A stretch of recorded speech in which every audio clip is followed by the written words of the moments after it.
the gateway to everyone's dream Greek island adventure and one of the most historic cities in the world. One way or another, you'll find yourself visiting this city, and in this video, I'm gonna show you how to make the most of 3 days in Athens.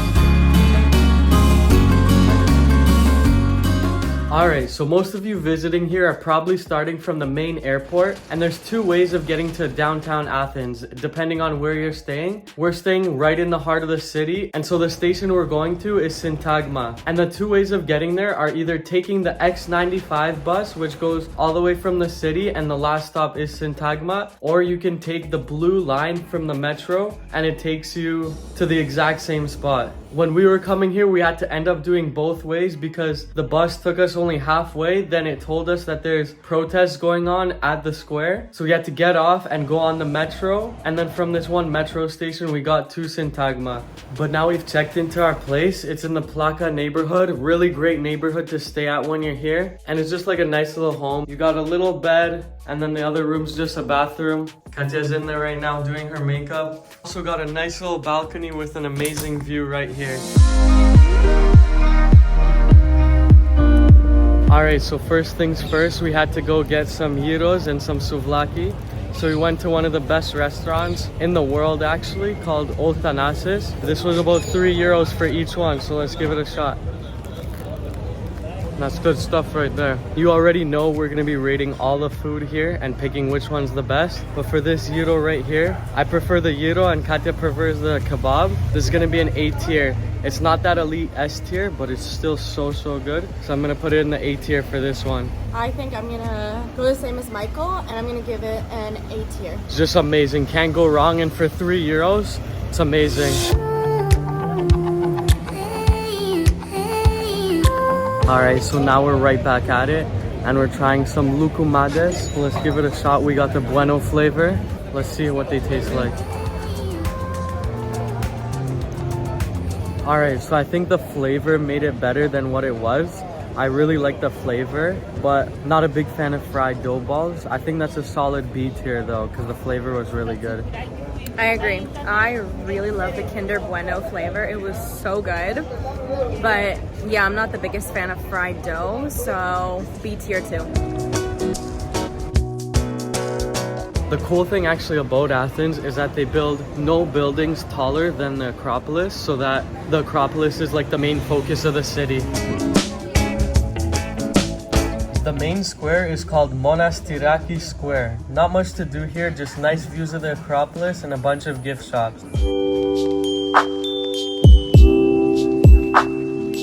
We just stepped into this place called Little Cook. It's a nice Christmas looking place. All we got was a coffee. It was the best coffee I've ever had in my whole life. The Christmas decorations inside there were really insane though. It was some of the craziest decorations I've ever seen.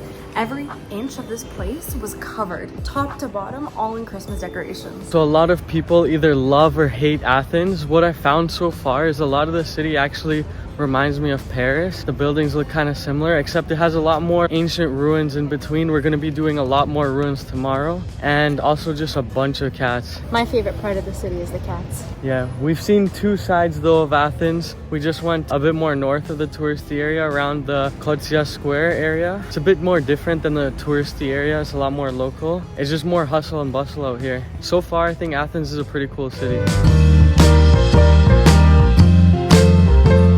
Just outside of the city, there's not really much to do.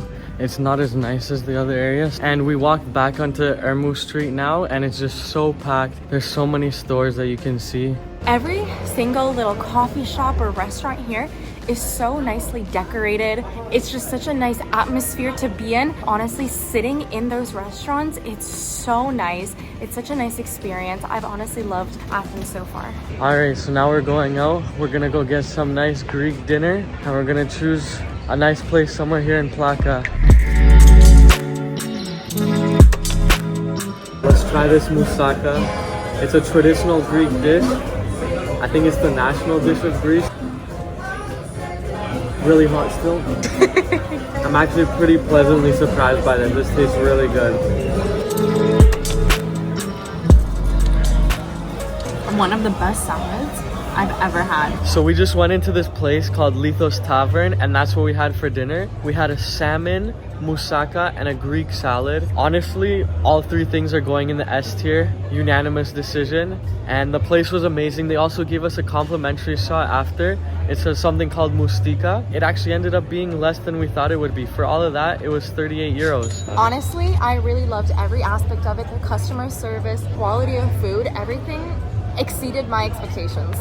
But now it's time to go to a rooftop bar, see the Acropolis.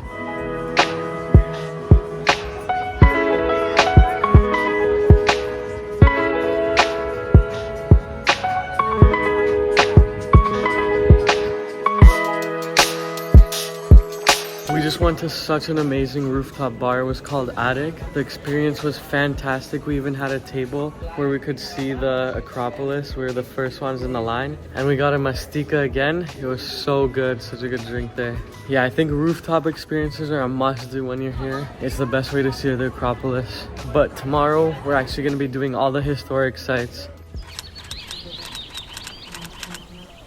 We're starting the morning off and we're walking through the Anafiotika area of Athens, which is just like these little Santorini looking style houses, and we're making our way up to the Acropolis. Starting off the day right here at the Acropolis, and we just got in our tickets for 30 euros. It's 30 euros for all 7 sites. If you just want to go see the Acropolis, it's 10 euros. So the reason for all this construction is actually they discovered that the rain was deteriorating the Acropolis and the stones. So they're right now building a rainwater drain to make sure it doesn't destroy it and to preserve this for lasting much longer.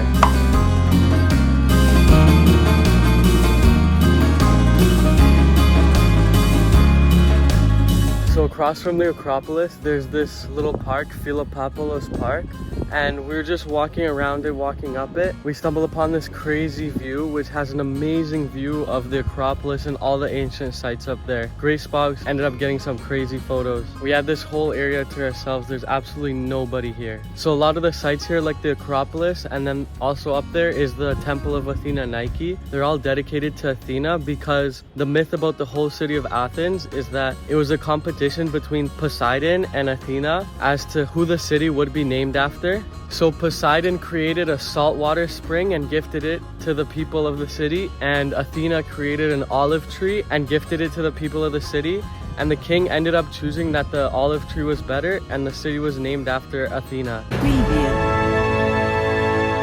All the houses are white, and then just see that random IKEA right there.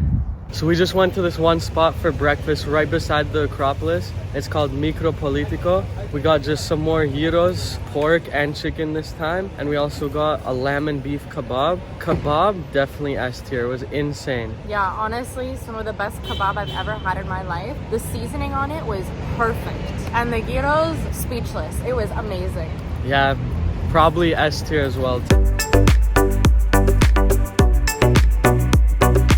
Next thing on our pass though was the Temple of Olympian Zeus. There's literally nothing to do here. You just see these stones right there. There's no cards or anything, so if you're not part of a tour, you are just gonna walk around, look at it, putting our 30 euros to good use.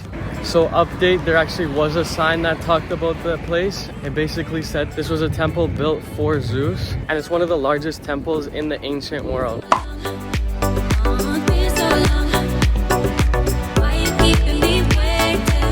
So now we went to the Olympic Stadium. It was the first stadium ever used for the first ever Olympics in 1896, which Athens hosted. They also hosted in 2004, but we didn't end up getting a ticket for this because it's not included in that 30 euro ticket that we got, and it would be another 10 euros, so we just decided not to do it. The next thing we're going to see is Aristotle's School. It's another thing on the ticket. Let's just go check it out.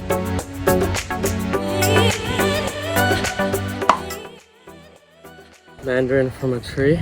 This is our lunch. Alright, let's eat this.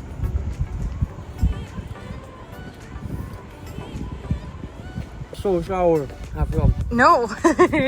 Even when you feel low, you can still go. Even when you feel slow, you can still go. Even when there's no hope, you can still go. I never answer to no, man, I still go. now we walked up to Lycabettus Hill, and this is actually a must-do viewpoint. The views of Athens and all around is incredible, and this is actually the tallest point in the city. You can see the Acropolis, and they don't build skyscrapers here to not take away the view of the Acropolis. So the next spot we're trying is this place called Zisi's, which has fish in a cone. Fish in a cone. It was honestly alright, nothing special to it. Maybe like B or C tier. I agree. I thought it was going to be better. I was just excited at the fact of a fish in a cone. See?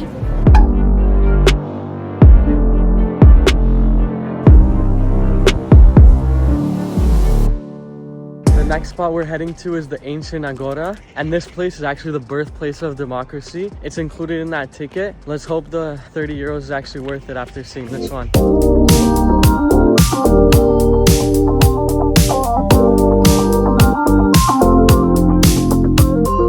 Basically, everyday life in Athens kind of happened right in here in the ancient Agora. You have just the place they would vote. All everyday living kind of happened here. It's honestly so cool to see where they would make laws, where their government was ruled. It's just so crazy to just walk around and see where they lived life.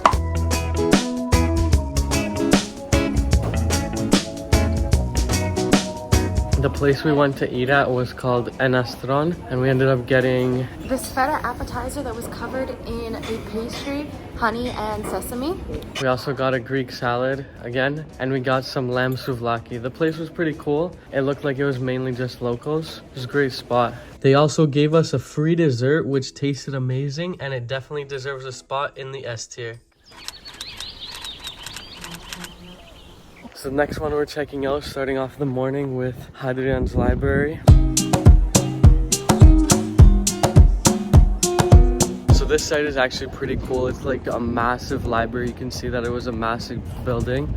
There's not too many signs with interesting facts that I can steal off of and put them in the videos.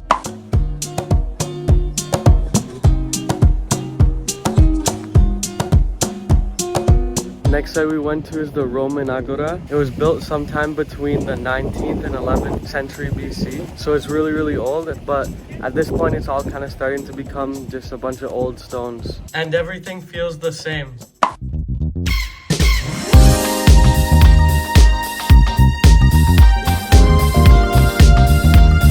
That was actually a really, really good bagel. Great way to start the morning. How would you tier that one? B tier. Probably saying A tier, but since we have to have a unanimous one, I'll go with B tier.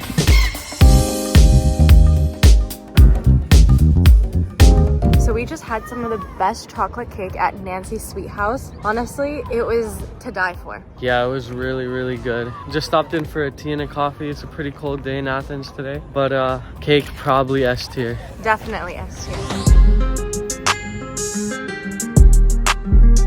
Now we're just walking just slightly outside of the city center to the last site on the pass, Kerameikos. So this last site is just kind of a place where they had massive gatherings, massive feasts like to eat, and it also looks like a bit of a graveyard. What would you say, the 30 euros was worth it? If you're really interested in all of these ancient artifacts and you want to go visit all these places, then definitely. But if you're just looking to see just the Acropolis and the rest doesn't really fascinate you, then I would say no. Yeah, I would say this is something you need to check out before, just like see which ones you want to visit so you can tell which ones you want to go to. But if you want to check out all of this, they are pretty cool. You should probably have a bit of a knowledge before going into these places. There's also a museum in this one. Yeah, so for Athens, I would say you don't really need to go beyond the main town. If you're just visiting Athens, you can go beyond if you want to see something else. But if you just want to see the city of Athens, I would say 2 days is enough. We just walked around that area just past Kerameikos, and it's safe to say there's not too much to do outside of the city center of Athens. It just kind of looks like the Eastern European areas we've grown up in. They did have a cool amusement park which was decorated for Christmas right now. So if you're in the mood to go to an amusement park, it's only 8 euros, so it's not too bad. Now, out of all the food that we put in the S tier, for my favorite one, I'm probably gonna go with moussaka. It really surprised me That one was really amazing, and when coming to Athens, that's the one I would recommend. Honestly, I fully agree. I didn't think it was going to be that good. When we were looking at the menu, it wasn't one of the things that caught my eye, but definitely was one of the best things we had here. For the next video, we're going to be going to a new continent never before explored on this channel, so stay tuned for some exciting content. I'll give a shout out to whoever guesses right where we're going. Please like and subscribe if you enjoyed this video, and I'll see you again in the next one.